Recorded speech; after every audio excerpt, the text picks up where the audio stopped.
Rome was not always an empire. It was a village of shepherds, ruled not by conquest, but by survival. But centuries of war reshaped it. First against the Latins, then the Samnites, then Carthage, then the Greeks, the Gauls, the East. Every victory brought more land. Every defeat taught Rome to rise harder, stronger, hungrier. By the 1st century AD, Rome's borders stretched farther than Alexander's dream.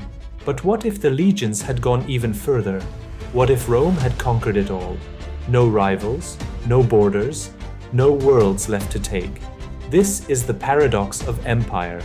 Rome's greatest victory might have been the seed of its greatest downfall. If Rome was the world's economy, then total conquest made it the world itself. At its real peak, under Trajan, Rome controlled 5 million square kilometers, from Scotland to Mesopotamia, from the Sahara to the Danube. But imagine if that peak never stopped. Imagine legions pushing beyond the Rhine into Germania, sailing across the Indian Ocean, crossing the steppes into China, even braving unknown seas to new continents.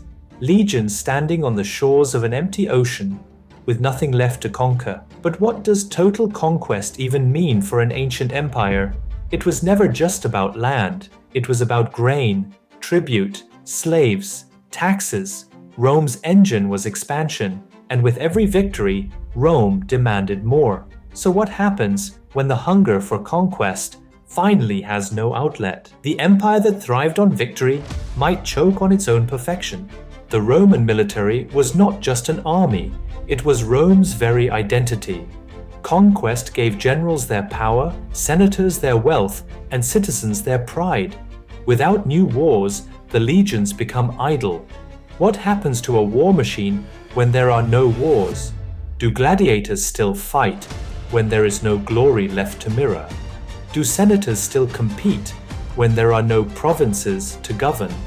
Do ambitious generals sit quietly while their legions rust in peace? History gives us a clue. In moments of calm, Rome often turned its swords inward.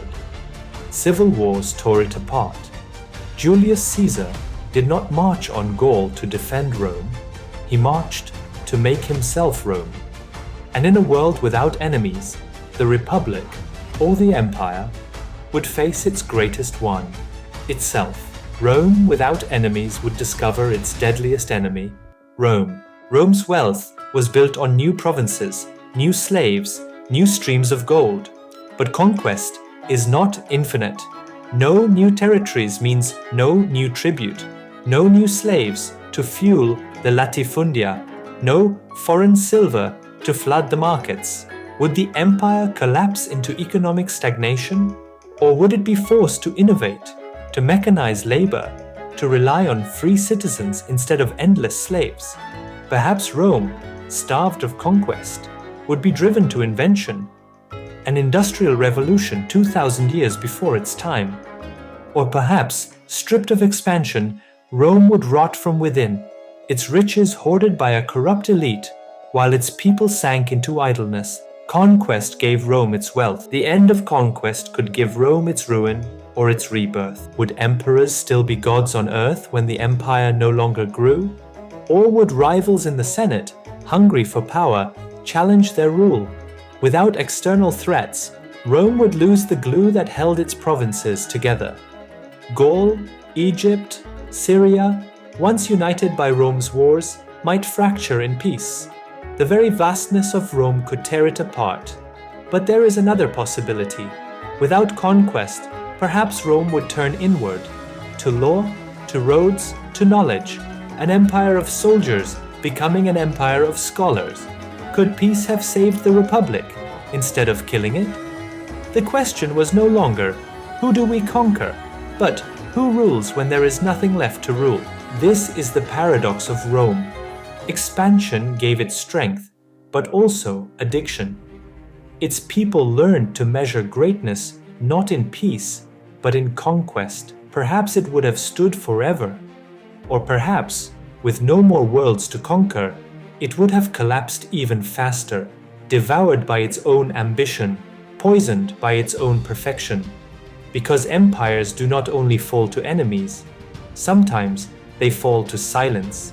Rome could conquer the world, but it could never conquer time.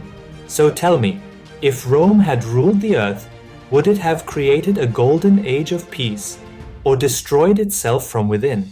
Like and subscribe, because here, history never dies. It only waits to be imagined.